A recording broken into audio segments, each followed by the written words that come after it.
తెలంగాణ సంచలనంగా మారిన phone tapping కేసుల సిట్ దూకుడు పెంచింది. బీఆర్ఎస్ ప్రభుత్వ హయాంలో దాదాపు 600 మంది ప్రముఖులు, ప్రజా ప్రతినిధుల ఫోన్లను ట్యాపింగ్ చేసినట్లు వెలుగులోకి రావడంతో బాధితుల నుంచి అధికారులు వాంగ్మూలాలు సేకరిస్తున్నారు. ఈ క్రమంలో జూబ్లీహిల్స్ పిఎస్లోని సిట్ కార్యాలయంలో టీపీసీసీ అధ్యక్షుడు మహేష్ కుమార్ గౌడ్, ఎంపీ అనిల్ కుమార్ యాదవ్, గద్వాల జడ్పీ మాజీ చైర్పర్సన్ సరిత వాంగ్మూలమిచ్చారు.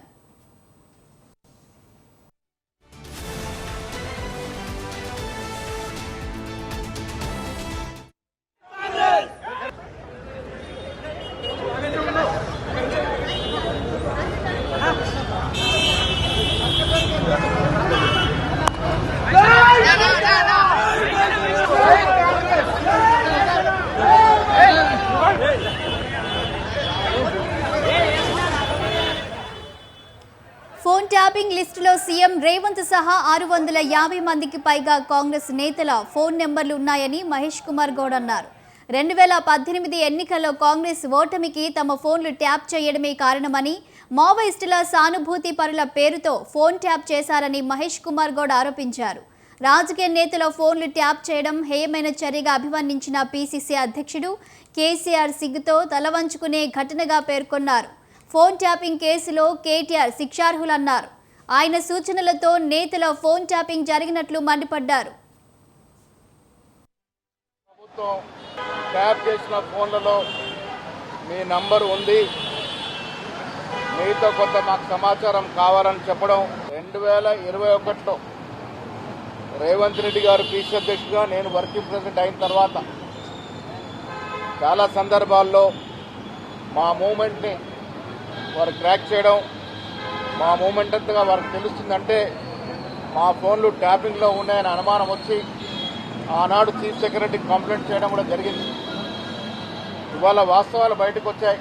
కొన్ని వేల కాంగ్రెస్ లీడర్ల యొక్క టెలిఫోన్లు చట్టానికి వ్యతిరేకంగా 1885 టెలిగ్రాఫ్ చట్టానికి తూట్లు పొరుస్తూ దానికి వ్యతిరేకంగా ఒక ప్రజాస్వామ్యబద్ధంగా ఎన్నికైన ప్రభుత్వం ప్రజాప్రతినిధులు, రాజకీయ నాయకుల యొక్క ఫోన్లు ట్యాప్ చేయడం అనేది హేయమైన చర్య, సిగ్గుతో తలవంచుకోవాల్సిన చర్య.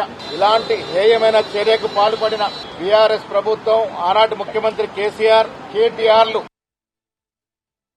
పోయిన ప్రభుత్వం ట్యాప్ చేసిన ఫోన్లలో మీ నంబరు ఉంది.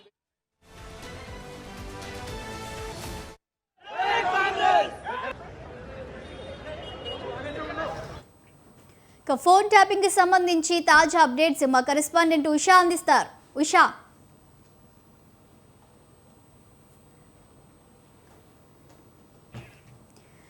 చెప్పండి, ఫోన్ ట్యాపింగ్ కి సంబంధించి సిట్ కార్యాలయంలో ఏం జరిగింది, పూర్తి డీటెయిల్స్ ఏంటి?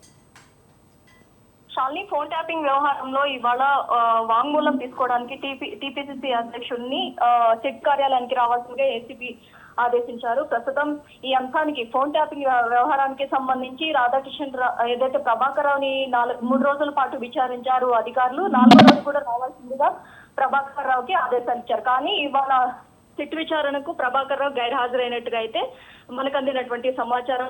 కేవలం ఏదైతే బాధితులు ఎవరైతే ఉన్నారో బాధితుల వాంగ్మూలాన్ని మాత్రమే స్టేట్మెంట్ రికార్డ్ చేసినట్టుగా అయితే తెలుస్తుంది. అందులో భాగంగా టీపీసీసీ అధ్యక్షులు 2023లో ఎన్నికలు ఏవైతే ఉన్నాయో ఎన్నికల సమయంలో దాదాపు 15 రోజుల పాటు కూడా మహేష్ కుమార్ గౌడ్ ఫోన్ ట్యాపింగ్ కి గురైనట్టుగా అయితే స్టేట్మెంట్ ఇచ్చారు. అలాగే దాదాపు ఎఫ్ఎస్ఎల్ నివేదిక వీటన్నిటిలో నమోదైనటువంటి రిట్రైవ్ చేసినటువంటి డేటాలు ఏవైతే ఉన్నాయో వీటన్నిటిని కూడా తీసుకున్నటువంటి సిట్ బృందము. ఇందులో దాదాపు 400 పైచిలకు ఫోన్ నెంబర్లు ఉన్నట్టుగా అయితే తెలుస్తుంది. ఇందులో భాగంగా మహేష్ కుమార్ గౌడ్ ఫోన్ కూడా ట్యాపింగ్ కి గురైనట్టుగా అయితే తెలుస్తుంది. మొత్తం మీద అటు మాజీ గద్వాల్ జెడ్పీటీసీ సరిత, అలాగే అనిల్ కుమార్ యాదవ్ ఎంపీ, వీరందరూ కూడా వచ్చి వారి గతంలో బీఆర్ఎస్ హయాంలో ఫోన్ ట్యాపింగ్ జరిగింది, మేము బాధితులం అన్న కోణంలో వారి స్టేట్మెంట్ ని కూడా ఇచ్చినట్టుగా అయితే తెలుస్తుంది. కేవలం ఇవాళ బాధితుల స్టేట్మెంట్ మాత్రమే రికార్డు చేశారు.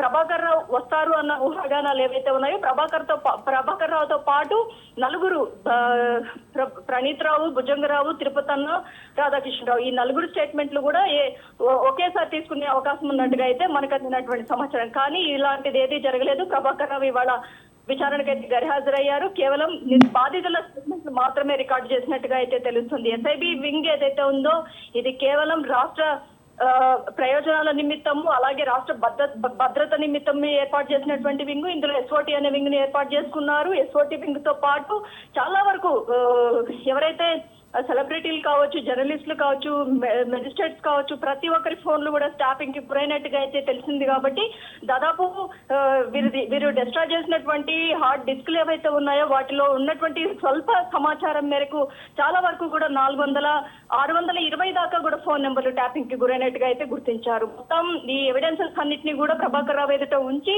ప్రశ్నించడానికి సిట్ అధికారులు అయితే సంసిద్ధమైనట్టుగా అయితే తెలిసింది. కానీ ప్రభాకర్ రావు ఇవాళ గైర్హాజరయ్యారు. శాలిని, అయితే ఉషా, ఇప్పటి వరకు ప్రభాకర్ రావుని విచారించిన నేపథ్యంలో ఈ ఫోన్ ట్యాపింగ్ వెనుక ఎవరున్నారు, ఎవరు చేయించారనే విషయాలు ఏమైనా చెప్పినట్లు తెలుస్తుందా? ఫోన్ ట్యాపింగ్ వ్యవహారం మొత్తంలో కూడా సుపీరియర్స్ చెప్పినటువంటి ఆదేశాల మేరకే తాను చేశానన్న కోణంలో కూడా ఇప్పటి వరకు ప్రణీత్ రావు వీరిచ్చినటువంటి వాంగ్మూలాన్ని చూసుకున్నాము. తాజాగా ప్రభాకర్ రావుని విచారించే సందర్భంలో సిట్ అధికారులకి ఎక్కడా కూడా ఈ ఫోన్ ట్యాపింగ్ వ్యవహారానికి సంబంధించి ఏదైతే ఉన్నత స్థాయి అధికారుల ఆదేశాల మేరకు మాత్రమే ఇది చేయాల్సి వచ్చింది అన్న కోణంలో కూడా అతను ఏదైతే 3 రోజుల విచారణలో కూడా ఎక్కడా కూడా పొంతం లేని సమాధానాలు చెప్పడం ఇవన్నీ మనం చూసుకోవచ్చు. మొత్తం మీద గత బీఆర్ఎస్ హయాంలో రాజకీయ కుట్రల్లో భాగంగానే ఫోన్ ట్యాపింగ్ జరిగిందన్న కోణంలో మహేష్ కుమార్ గౌడ్ చెప్పడము, ఫోన్ ట్యాపింగ్ లో మీ నెంబర్ ఉందని వాంగ్మూలం కోసం అధికారులు ఫోన్ చేశారని కూడా అతను చెప్పుకుంటూ వచ్చారు. అలాగే నిష్పక్షపాతంగా సిట్ అధికారులు వివరాలు అందించానని కూడా చెప్పారు. ఫోన్ ట్యాపింగ్ ఒక హేయమైన చర్య, ప్రజాస్వామ్య విరుద్ధ చర్య. ఫోన్ ట్యాపింగ్ పై 2023 ఎన్నికల సమయంలో అప్పటి టీపీసీసీ అధ్యక్షుడిగా ఉన్నటువంటి రేవంత్ రెడ్డి అలాగే వర్కింగ్ ప్రెసిడెంట్ హోదాలో ఉన్న నేను సిఎస్ కు ఫిర్యాదు కూడా చేశామని కోణంలో కూడా చెప్పుకుంటూ వచ్చారు. 2018లో ఫోన్ ట్యాపింగ్ కారణంగానే కాంగ్రెస్ ఓడిపోయిందని కూడా చెప్పుకుంటూ వచ్చారు. మొత్తం మీద బీఆర్ఎస్ హయాంలో 9.5 ఏళ్ల బీఆర్ఎస్ హయాంలో మొత్తం కూడా ఫోన్ ట్యాపింగ్ తోనే విన్ అవుతూ వచ్చారు అన్న కోణంలో కూడా టీపీసీసీ అధ్యక్షుడు ఉదయం ఏదైతే సిట్ కార్యాలయానికి హాజరయ్యే సమయంలో అతను ఇచ్చినటువంటి మీడియా ముఖంగా ఇచ్చినటువంటి వ్యాఖ్యలు ఇవి. మొత్తం మీద ఫోన్ ట్యాపింగ్ వ్యవహారానికి సంబంధించి ప్రభాకర్ రావు ఈ ఎవిడెన్సెస్ అన్నింటినీ కూడా ముందుంచి అలాగే గతంలో నిందితులు ఇప్పుడు బెయిల్ మీద ఉన్నటువంటి వ్యక్తులు ప్రణీత్ రావు దగ్గర నుంచి రాధాకిషన్ రావు వరకు వీరితో పాటు ప్రభాకర్ రావును కూడా విచారించడానికి అయితే సిద్ధమవుతున్నట్టుగా అయితే తెలుస్తుంది. Shalini, thank you Usha.